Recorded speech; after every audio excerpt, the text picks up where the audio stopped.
Hey everybody, listen up because you're about to be a lot cooler than you were when you woke up this morning, because I'm going to show you the G-Whizz chord. And yes, this is a real chord, although it's a very impractical way to play it.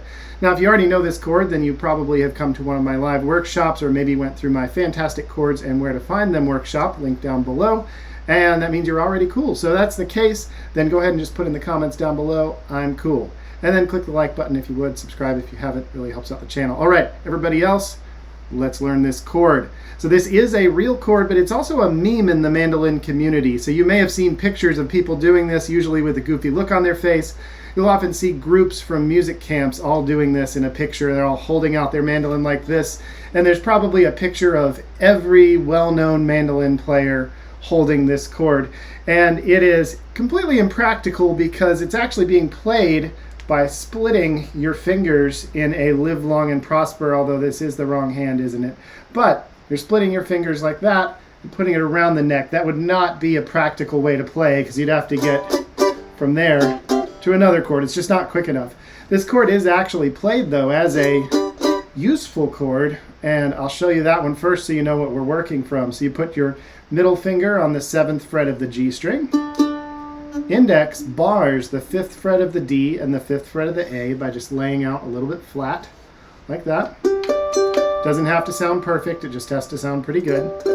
And then your middle finger is going to 7 on the E, not middle finger, ring finger is going to 7 on the E. So that's middle finger, 7 on the G, index finger, 5 on the D and 5 on the A, ring finger, 7 on the E, and that makes a G chord. Also known as a G over D because the D is in the bass. It's a really nice bright chord. It goes well with bar chords. But the G-Whizz chord is this exact same chord played in a very goofy style.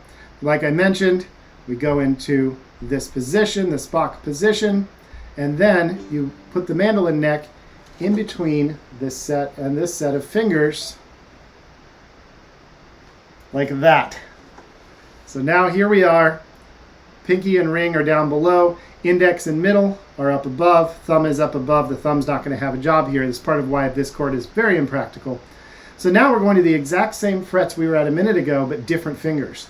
So index goes to 7 of the G, right there. Middle, we don't even have to bar here. Your middle finger goes to 5 of the D. Ring comes over to 5 of the A. And pinky goes to 7 of the E.